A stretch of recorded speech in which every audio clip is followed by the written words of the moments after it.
Office മുറിയുമായി ബന്ധപ്പെട്ട MLA. V K പ്രശാന്തും നഗരസഭാ councillor R ശ്രീലേഖയും തമ്മിലുണ്ടായ തർക്കം മറ്റൊരു തലത്തിലേക്ക് നീങ്ങുന്നു. തിരുവനന്തപുരം കോർപ്പറേഷൻ ഉടമസ്ഥതയിലുള്ള കെട്ടിടങ്ങളുടെ വാടകക്കൊള്ള അന്വേഷിക്കാനുള്ള പുറപ്പാടിലാണ് ബി.ജെ.പി. കെട്ടിടങ്ങളുടെ വാടകത്തുക സംബന്ധിച്ച കാര്യങ്ങൾ പരിശോധിക്കുമെന്നും ഇതു സംബന്ധിച്ച മുഴുവൻ രേഖകളും ഹാജരാക്കാൻ സെക്രട്ടറിക്ക് ഉടൻ നിർദ്ദേശം നൽകുമെന്നും മേയർ വി രാജേഷ് അറിയിച്ചു. 300-350 സ്ക്വയർ ഫീറ്റ് വരുന്ന കെട്ടിടം വാടകയ്ക്ക് നൽകിയിരിക്കുന്നത് കേവലം 832 രൂപയ്ക്കാണെന്ന് വി രാജേഷ് പറഞ്ഞു.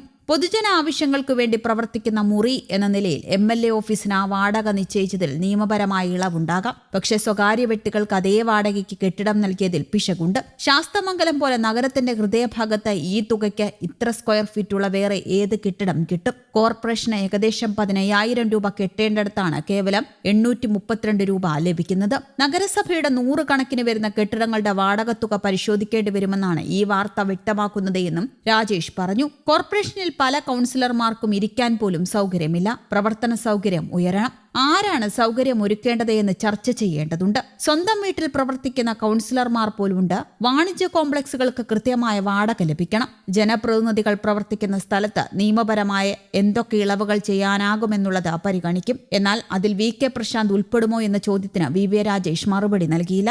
അതേസമയം ഓഫീസ് വിഷയം വലിയ വിവാദമായതോടെ തർക്കത്തിൽ നിന്നും ആർ ശ്രീലേഖ പിന്നോട്ടു പോവുകയായിരുന്നു. വി കെ പ്രശാന്ത് 3-4 മാസം നിലവിലെ കെട്ടിടത്തിൽ തുടരുന്നതിൽ തനിക്ക് പ്രശ്നമില്ലെന്ന് ശ്രീലേഖ പറഞ്ഞിരുന്നു. എം.എൽ.എ. ഓഫീസിലെത്തി പ്രശാന്തിനെ നേരിട്ട് കണ്ടതിന് പിന്നാലെയായിരുന്നു പ്രതികരണം. ശനിയാഴ്ചയാണ് എം.എൽ.എ. വി കെ പ്രശാന്തിനോട് ഓഫീസ് ഒഴിയണമെന്ന് ബി.ജെ.പി. കൌൺസിലർ ആർ ശ്രീലേഖ ആവശ്യപ്പെട്ടത്. ശാസ്തമംഗലത്തെ കോർപ്പറേഷൻ കെട്ടിടത്തിലെ എം.എൽ.എ. ഓഫീസ് കെട്ടിടം തനിക്ക് വേണമെന്നായിരുന്നു ബി.ജെ.പി. കൌൺസിലറായ ശ്രീലേഖയുടെ ആവശ്യം. എം.എൽ.എ. ഓഫീസ് ഇരിക്കുന്ന കെട്ടിടമാണ് തനിക്ക് സൗകര്യമെന്നായിരുന്നു ശ്രീലേഖയുടെ വാദം. എന്നാൽ വാടക കരാർ അവസാനിക്കാതെ മാറില്ലെന്ന് വി കെ പ്രശാന്ത് അറിയിക്കുകയായിരുന്നു. തന്റെ കാലാവധി 3 മാസം കൂടി ബാക്കിയുണ്ടെന്ന് എം.എൽ.എ. മറുപടിയും നൽകിയിരുന്നു. അതിനിടെ എം.എൽ.എ. ഹോസ്റ്റലിൽ മുറിയുണ്ടെന്ന കവടിയാർ കൌൺസിലർ കെ എസ് ശബരീനാഥന്റെ പരാമർശത്തിന് മറുപടിയുമായി വി കെ പ്രശാന്ത് രംഗത്തുമെത്തി. ബി.ജെ.പി. അവരുടെ അജണ്ട നടപ്പിലാക്കുമ്പോൾ എം.എൽ.എ. ആയിരുന്ന ശബരീനാഥനെ പോലെ ഒരാൾ പ്രതികരിക്കേണ്ടത് അങ്ങനെയാണോ എന്ന് അദ്ദേഹമാണ് ചിന്തിക്കേണ്ടത് എന്ന് വി കെ പ്രശാന്ത് പറഞ്ഞു. ഇത്തരം തിട്ടൂരങ്ങൾക്ക് ശിരസ് കുരിക്കുകയാണെങ്കിൽ കേരളത്തിന്റെ സ്ഥിതി എന്താവുമെന്ന് അദ്ദേഹം ആലോചിക്കണം.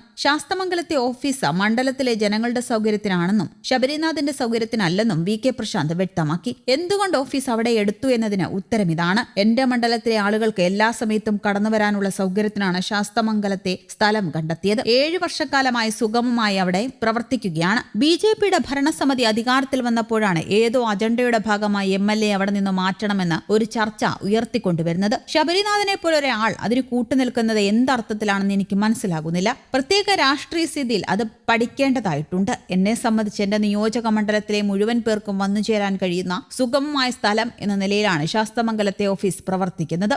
ജനങ്ങളുടെ സൗകര്യത്തിനാണ് ശാസ്തമംഗലത്തെ ഓഫീസ്, അല്ലാതെ ശബരീനാഥന്റെ സൗകര്യത്തിനല്ല. 100 കണക്കിന് സാധാരണക്കാർ അവിടെ എന്നും വരുന്നുണ്ട്. എം.എൽ.എ. ഹോസ്റ്റലിൽ എല്ലാ എം.എൽ.എമാരെയും പോലെ എനിക്കും മുറിയുണ്ട്. എന്നാൽ സാധാരണക്കാർക്ക് ഏത് സമയത്തും അനുവാദത്തിന് കാത്തുനിൽക്കാതെ കടന്നുവരാൻ കഴിയുന്ന വിധത്തിലാണ് ശാസ്തമംഗലത്തെ ഓഫീസ് പ്രവർത്തിക്കുന്നത് എന്നും വി കെ പ്രശാന്ത് പറഞ്ഞു. മാർച്ച് 31 വരെയുള്ള വാടകത്തുക അടച്ചിട്ടുണ്ട്. ആ കാലാവധി കഴിഞ്ഞ് ആലോചിക്കാമെന്ന നിലപാടിൽ തന്നെയാണ് വി കെ പ്രശാന്ത്. News desk Kerala Kaumudi.